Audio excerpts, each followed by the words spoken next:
a child learns to be calm, not because we told them to be calm, but because they are around calm. The tone of our voice, the pace of our movements, the way we respond in stress, everyone in the house is feeling it.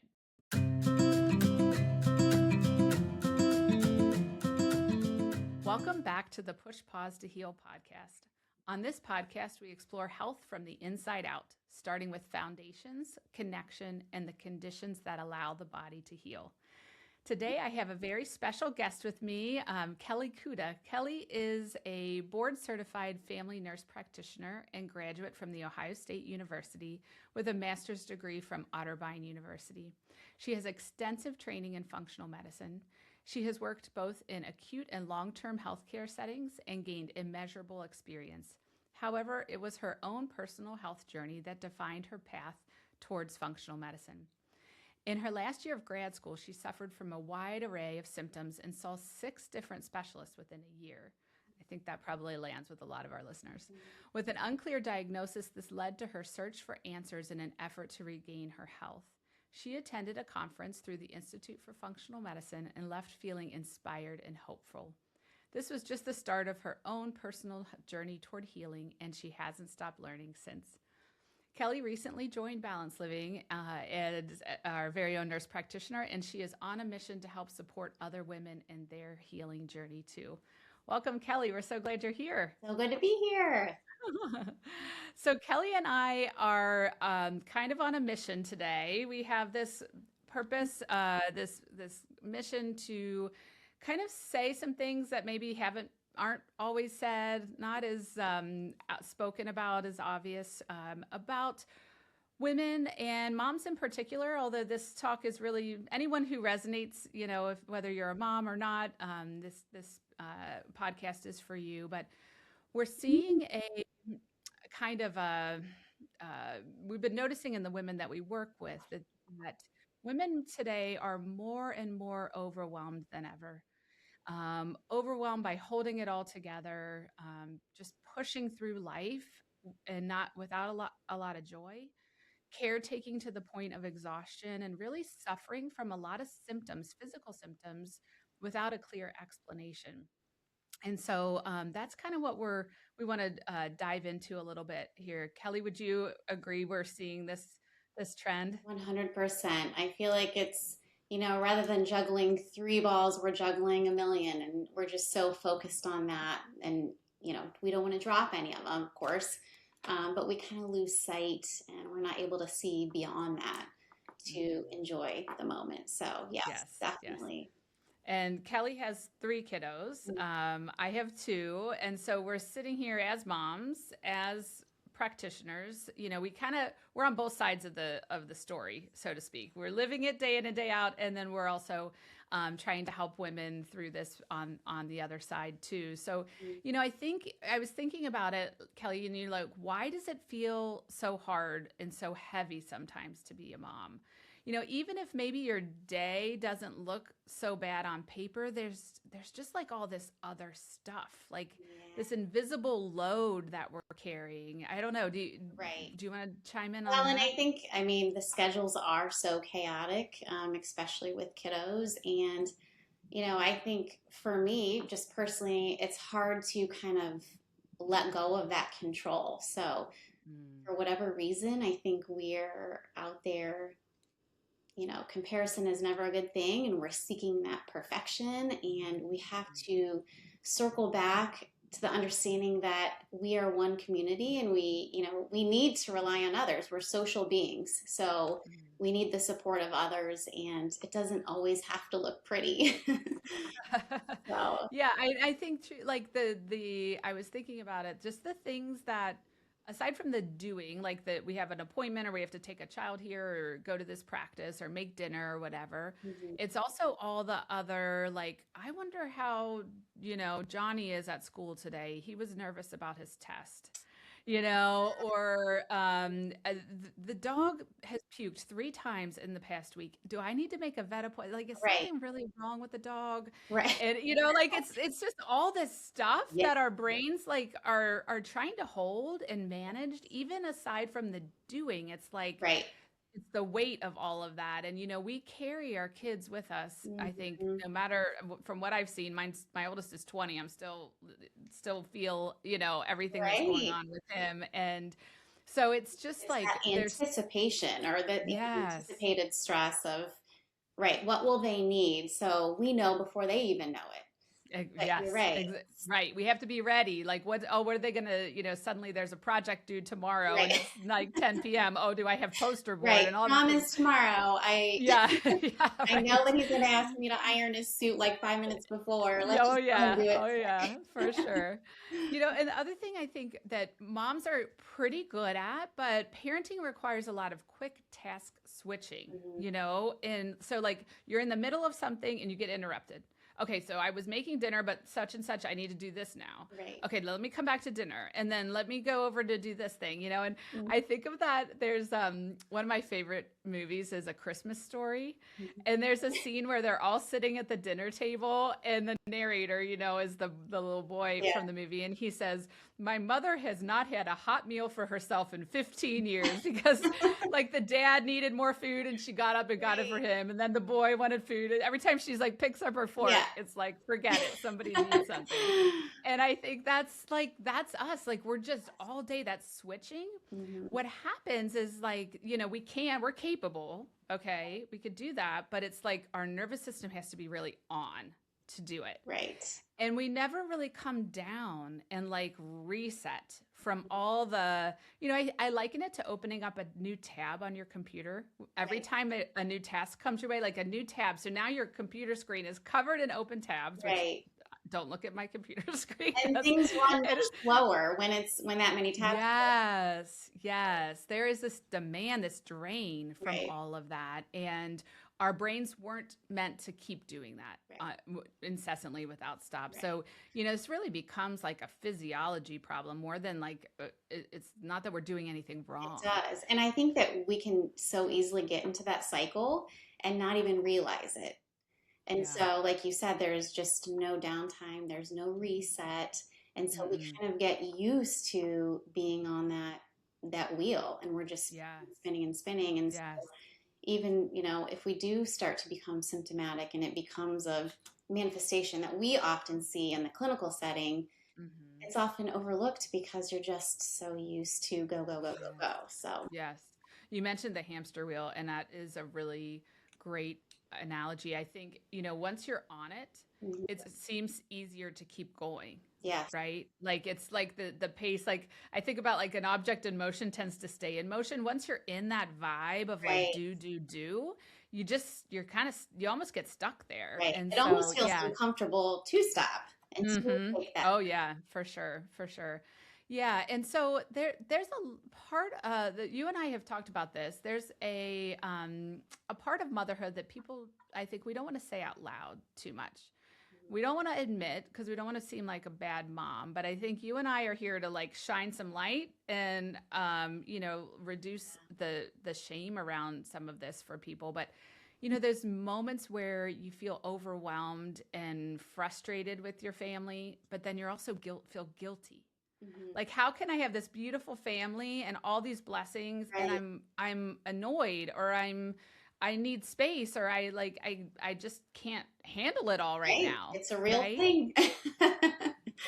It is a very real feeling. And I think a lot of moms struggle with that because, and that goes back to kind of pushing your own needs and wants to the side because you feel like you have to just keep providing and providing. Mhm. Um, but, you know, Yeah. And I think, mom guilt is such mhm, a deep, like, strong thing that I think all moms have to some degree. yeah, And it just, so you feel guilty if you're tired of it. right. You feel guilty if you don't want like your child to snuggle you at the end of the day because you're overwhelmed, right? And you don't even want to admit to anyone that you feel that it's sometimes exhausting or, so Right. I think it's Yeah, we feel guilt, we feel shame, we feel like I've had women say, I'm so spoiled. Why can't I do this? And Right. really it's there's a reason, which we're going to dive into Right. further today. And when you're So, feeling that, that is a sign that, it is time for a reset. It's time for you to mhm. take a step back and, Yes, yes. recenter. One of one of the things that I've learned about burnout is that it tends to show up in resentment Mm, of things that people that you would actually love. And I've been trained in as a physician. There's now a lot of talk about physician burnout. So there's a lot of education coming at physicians on if you are resenting your patients, if you're resenting your job, like this is a sign that you're getting burnout. And I can say I've seen it in colleagues and things where it's just like I just want this person to leave. I'm done. I give them whatever they want and get them out the door.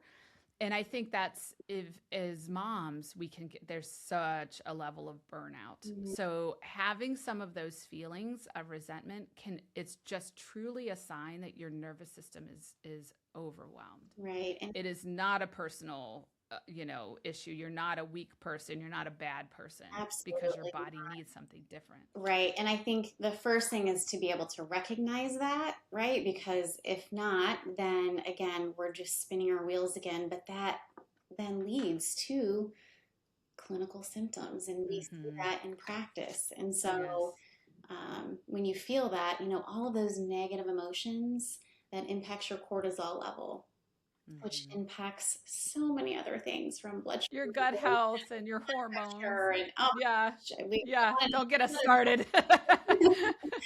We could be here all day. Yeah, yeah. So it's just so very important to be able to recognize that and Mhm. yeah, Yeah. and know that Yeah. it's okay. Yeah. You're allowed to love your life and feel overwhelmed. Mhm.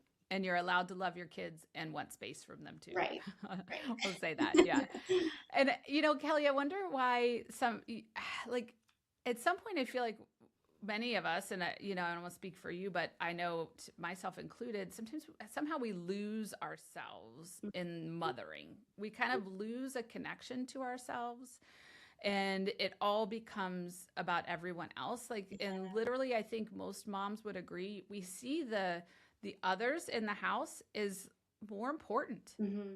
than ourselves. Right, Like, how, right. and how, I wonder, do you have any thoughts on that?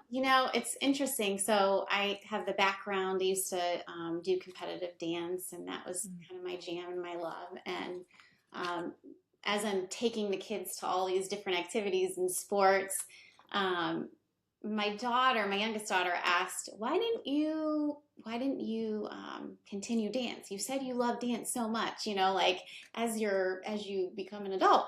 Um, but we start to have those conversations, and it pulls me back into a time where, oh, I that was something I did enjoy. Not that I would continue Right. to make that a career right now, but it just takes you back to a time where you can, you're more than just a mom, you're more Mm. than just a wife. There are so many different activities and interests that we have, that we can very much still connect with.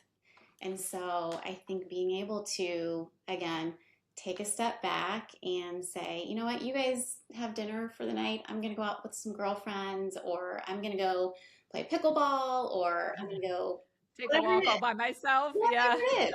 Yeah. So Yeah. I just think that time is so valuable for us to be able to release control and kind of re-identify and just know that we are so much more than just a mom and a wife. And Yeah.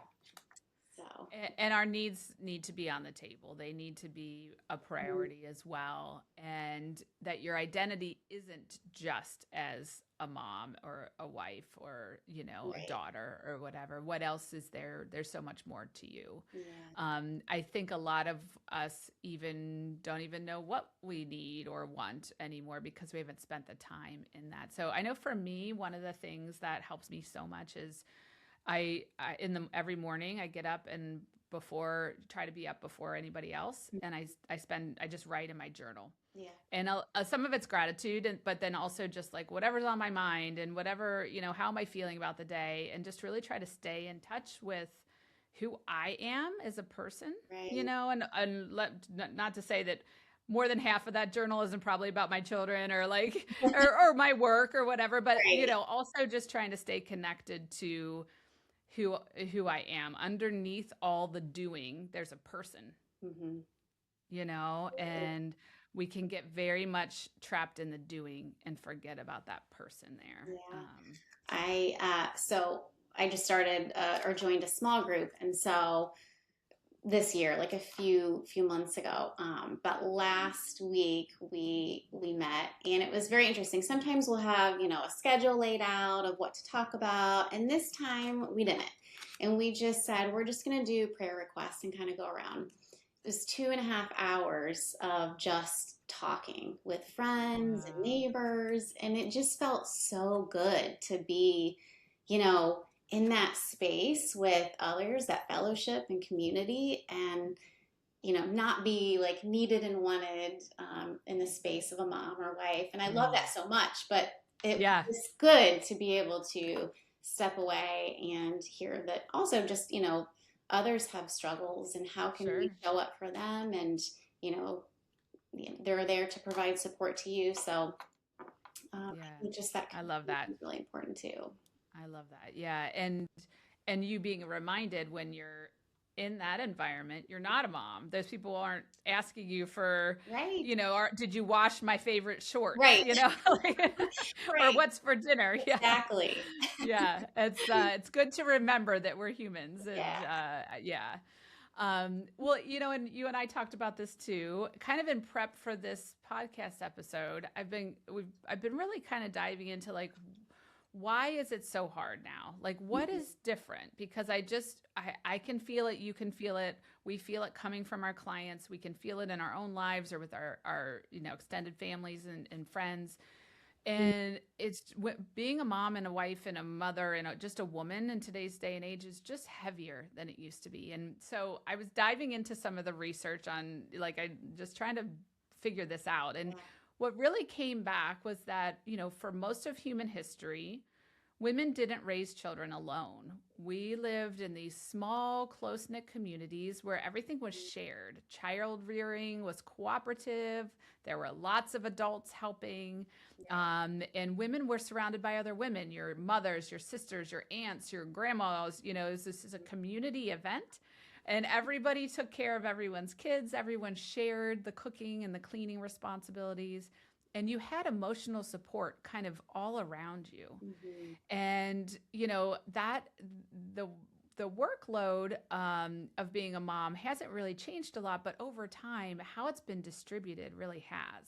It's not, because we've now live in these nuclear families where there's one or two adults responsible for everything. Right. We're often living far away from our extended family. And, I think there's a lot of great things about this piece, but we feel an independence. Mm-hmm.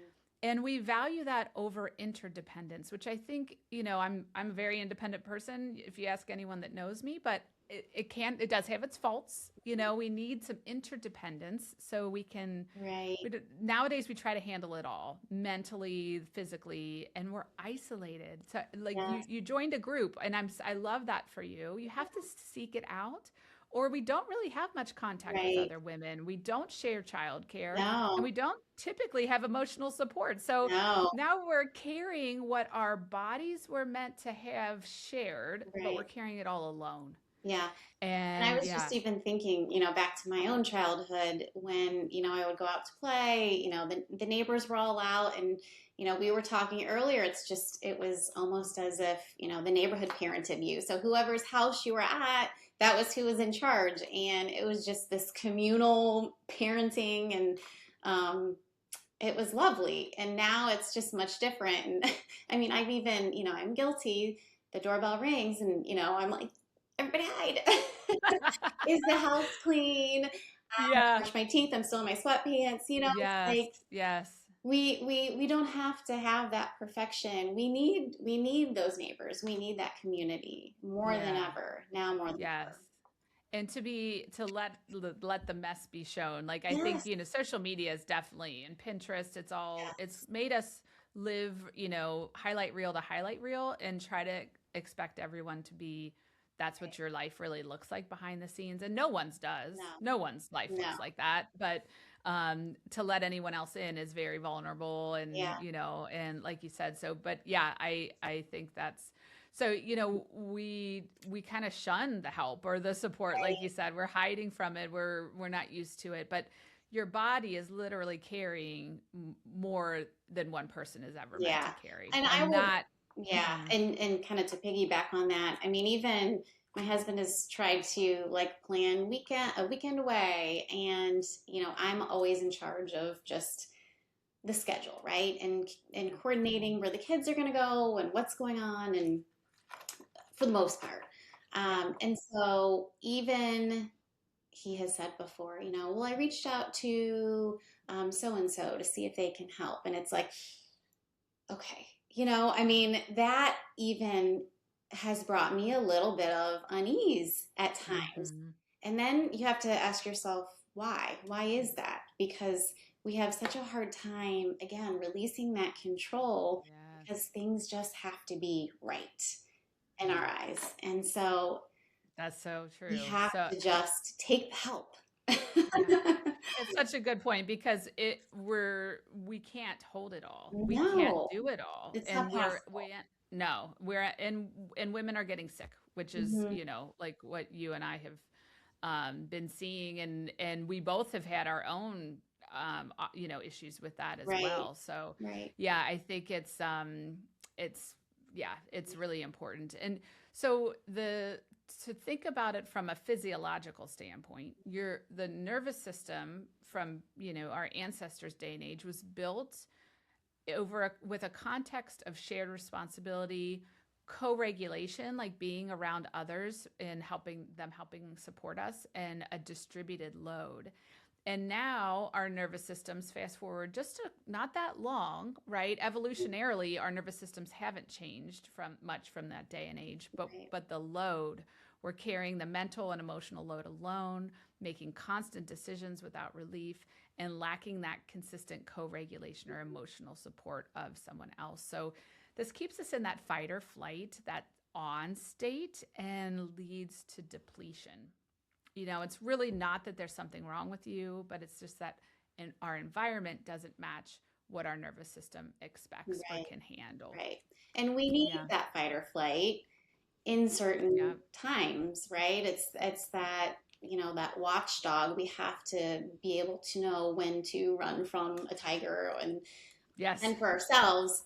But I think the state that we find ourselves in a lot is just that constant fight or flight. Even Hmm. though we may not have like this, big grand event or significant loss, it's this state of constant doing and constant stressors that just keep us in that fight or flight zone, Yes. whether we feel it or not.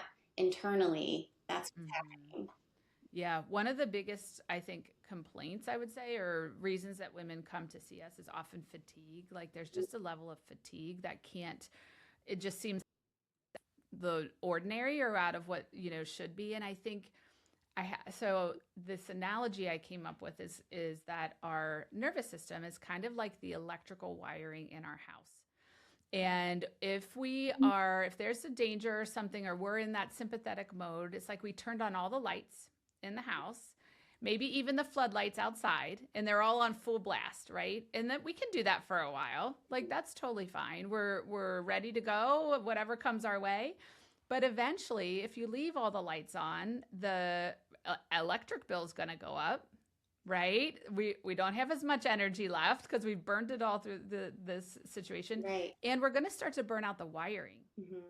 Like it's not so it's not a way we want to stay. So we want to return. Our bodies are meant to return to this place of homeostasis, and this is just a place of balance where the lights can be dimmed down. We can still have some lights on, but they should be dim and ready to go full blast if needed, but come back to that quieter place. And that's where healing can really occur. But I think we mentioned this a little bit, but I wonder if let's talk about like why it can feel so hard to slow down or to dim the lights a little bit. Like, why is that so challenging in today's day and age? Do you have any thoughts on that one?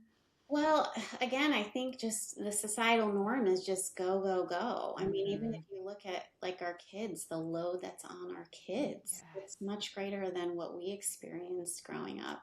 So I think there's just that almost like expectation for perfection that we just Hmm. have to be able to reject almost, you know? I mean, we Yeah. want to grow, we want to challenge ourselves, but we it's not perfect, you know? Mm-mm. I also think we have to be able to recognize and admire that space in between, right? It's not Mm. about that final destination, but it's about that journeying that happens. Yes.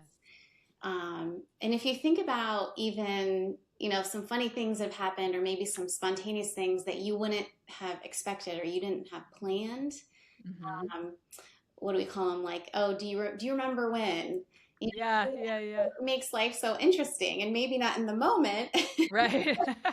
but when you We call them trouble stories at my right, house. right, And they do make good dinner conversation after the yes, fact. Yeah. yes, and when you look back, do you remember when? And I Yeah. guarantee, Hmm. we learned something from that. Yeah. Yeah. Remember when. And so For I just sure. think we just need to be more present and really enjoy the journey versus Yeah. being so fixated on the end product. Yes. Um, Yeah.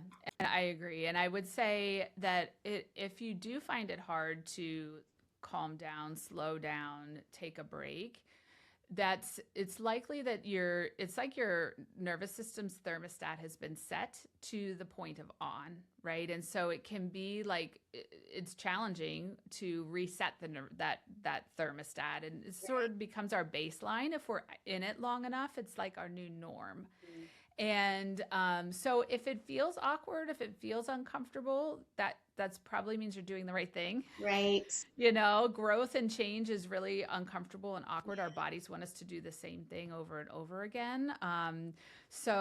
But it doesn't mean there's no value. And I would also say, like, it can feel uncomfortable to slow down because so much of how we feel valuable to the world is through our doing.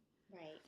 And then I think we have to circle back to that who's that human being underneath the Mhm. doing? And actually, I think you have a quote from a book you're reading that you Do wanted to yeah, share. this This might be a good spot yeah, for, this was yeah. actually this came from the small group actually, but the book is called Try Softer.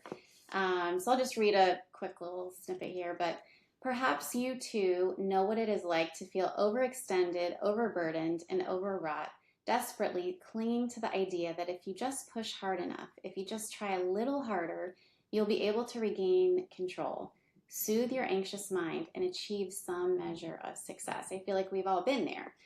While Mhm. hard work is valuable and necessary, there is a difference between pushing ourselves well and hurting ourselves by perpetuating harmful patterns, which is kind of where, we see a lot of our patients Mhm. Mhm. in. And so this part I loved. Again, going back to valuing that in between space, that is very sacred. The way we do something matters as much as what we do. The process of blooming is as valuable as the flower it produces.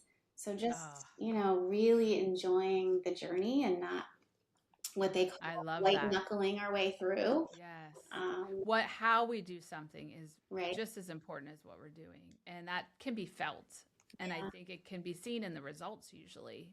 The results are better when we're absolutely. doing from a grounded place instead of a panic state or a go, go, go. So Right. thanks for sharing that. Yeah. And I'll link to the book in the show notes. Okay. So if somebody wants to read that book, it sounds like a Yeah. great read. Yeah. Yeah.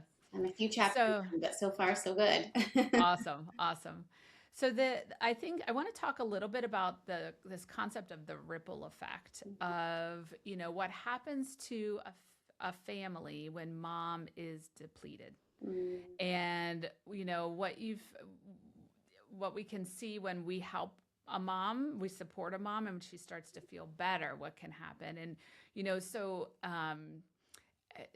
there's this concept of a regulated nervous system. So all that regulation is just really the ability of the nervous system to move through stress and come back to a state of safety and steadiness. And that regulation, the tone of the family is often set in the nervous system of the mother, So this is something else that maybe isn't totally obvious, but you'll see it if you pay attention to it. A child learns to be calm, not because we told them to be calm, but because they are around calm. The tone of our voice, the pace of our movements, the way we respond in stress, everyone in the house is feeling it. Right. If mom's upset, there's an energy there. Yeah. I mean, I am guilty of this, you guys. So, I mean, we all are. Yeah. There have been times where, things feel overwhelming. And again, we go back to the house as a mess. And so my husband will get a little bit of that, right? He'll hear some of that feedback, I'll call it. And then he will go to the kids and, you guys have to, do this and this and this. And they're just kind of looking like, this is coming from mom, right? So it is very true. The mom, I definitely think sets the tone. I will say, so my oldest, he's going to be 18 here soon. And when I think back to when he was younger, I was a different mom then. I was a new mom trying to figure things out, and I am by no means, anywhere close to being perfect. But as a new mom, especially, my husband was traveling, I was in grad school, and there were so many different moving pieces going on. And I think I was stuck in that fight or flight. Oh, for sure. And so, again, as we journey through, he's going to be 18, I have recognized more of that appreciation, that peace, that calm, and that really has changed our relationship. And I can even see that in my kids, So I think, to your point, it really does start with the mom. Yeah. I love that. And I mean, it's exactly same with me. When my kids were little, I just wish I knew anything about any of this because I was definitely not regulated. I was very worried and stressed and the whole 9 yards. And it really took me learning about functional medicine to understand that my nervous system wasn't supposed to be like this. And truthfully, I was never going to heal my rheumatoid arthritis if I stayed that way. I had to, if I wanted to do things differently, I had to make a shift. And it was a gift to my body to be able to heal. As I came down from the stress, I started to take some pauses and some space for myself in my day. But it was even a bigger gift to my children to have me be more calm, and then they feel more calm. And if mom feels like she can handle whatever's coming her way, then I can probably handle things too, right? And there's science behind this because we know that as kids are growing up, their nervous system has to learn that regulation, that return to safety and steadiness. And they learn it from being with their caregivers, and they basically replicate what you're doing. And so a regulated mom creates a steadier home, a safer nervous system environment, and a child who can return to calm more easily. Even when they're teenagers, like there's a different state of like little kids, obviously they're not going to go to bed very easily when you're rushing them, and they can feel that, right? All of that. But even in our teenagers, it's like they're more than anyone, teens and young adults, I think, need a grounded place that feels safe, And this doesn't mean that we're not asking or expecting anyone to be perfect and calm all the time. Like Kelli and I are not perfect and calm all the time. Yeah. And I think it's also important to say, to acknowledge that and to verbalize that I am not perfect. We come from a place of love. And so we are humans. Yeah. That's just, we just need more support. Right. truthfully, so our nervous system has the capacity to regulate, Right. because we talked about the load on our nervous system now is out of you know, proportion to what it should be, what our bodies were built for. And you know, when we get some support for our nervous system, then the whole family benefits. And Yeah. the reason we brought this up is really to show you that taking some time and space for yourself, you know, we hear it time and time again. Oh, I can't do that. And like my family needs me or whatever. You know, I feel guilty if I take a break, but you're actually helping your family so much more than you So can much more. imagine. You're going to return to them more regulated, less overwhelmed, and they're going to feel better And they too. will value that, to know that Mhm. this is okay. This is okay for me to do. This is okay for, Yes. as they age and as they grow into their families and relationships, they're going to be able to see that and then, carry that on and be able to give themselves that too. So, Yeah, yeah.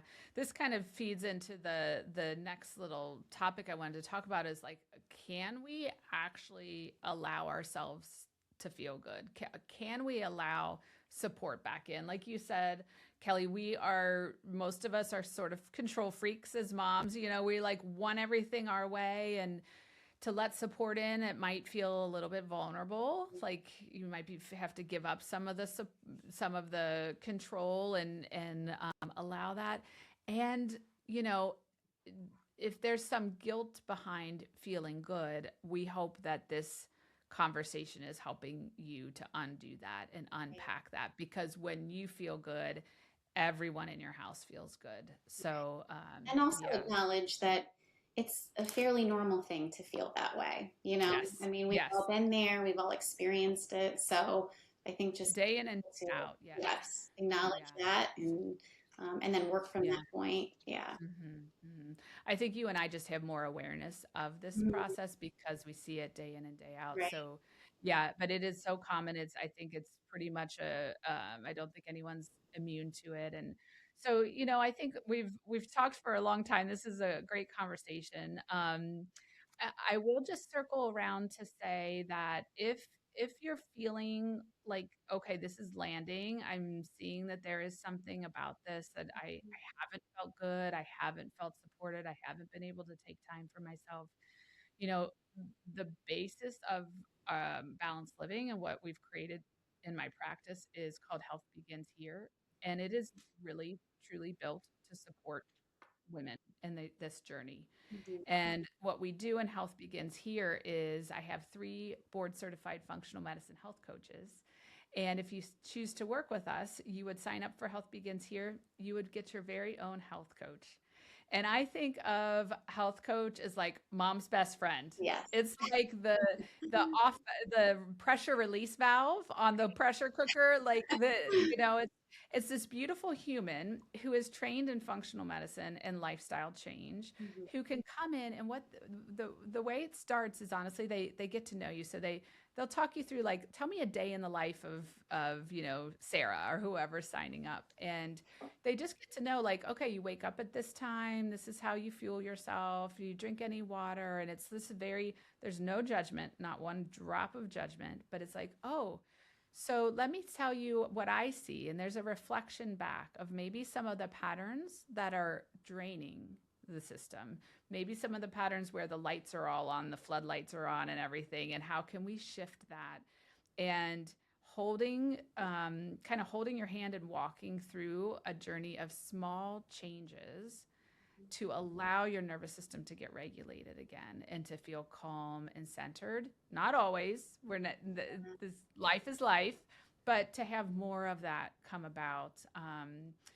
I love nothing more than to hear the stories of women who've come through our program, and I've talked to many of them who, there's like a buzzing or a frenetic, like anxious energy. Like they wake up just kind of jittery already, or on the go. Like the minute they wake up, it's like, what am I doing?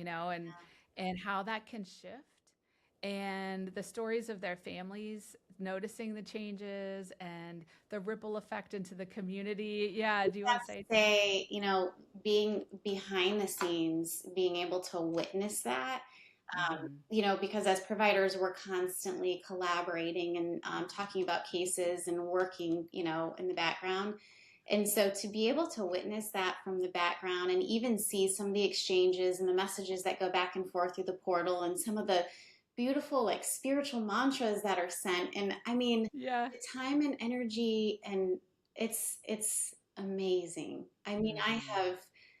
I have pulled some valuable things from these ladies that it's just incredible what they do. Yes, yes. And each of our coaches, and I think this is true for most health coaches, but the ones that work with balanced living for sure, each have had their lives changed Hmm. by functional medicine. And sometimes they did a lot of that work themselves to find the change that they needed. And they all wished they had had a coach. And so now they're here to kind of give that back to others so that others don't have to struggle or work so hard themselves. So it's a beautiful program, and I think Kelli, the program's been running for a little while. Kelli joined, and I think she's really getting to see like Yes. the beauty of it and the changes, like that come. So if you're listening and you need some support, that is available. We'll link to it in the show notes. But hopefully, if nothing else, you got something from this conversation today to feel you're not alone. There's nothing wrong with you. You're just carrying more than your nervous system was ever meant to carry, and we see you. Yeah. Yeah, We see yeah. you, we hear you, and my mantra is just breathe. Just breathe. There you go. That's a good one. That's a good one. So, if today's podcast resonated with you, please help us share this powerful conversation with other women and mothers who are likely feeling this burden like never before. Kelli and I are here to change the paradigm one mother at a time. Thank you, Kelli. This is a great conversation.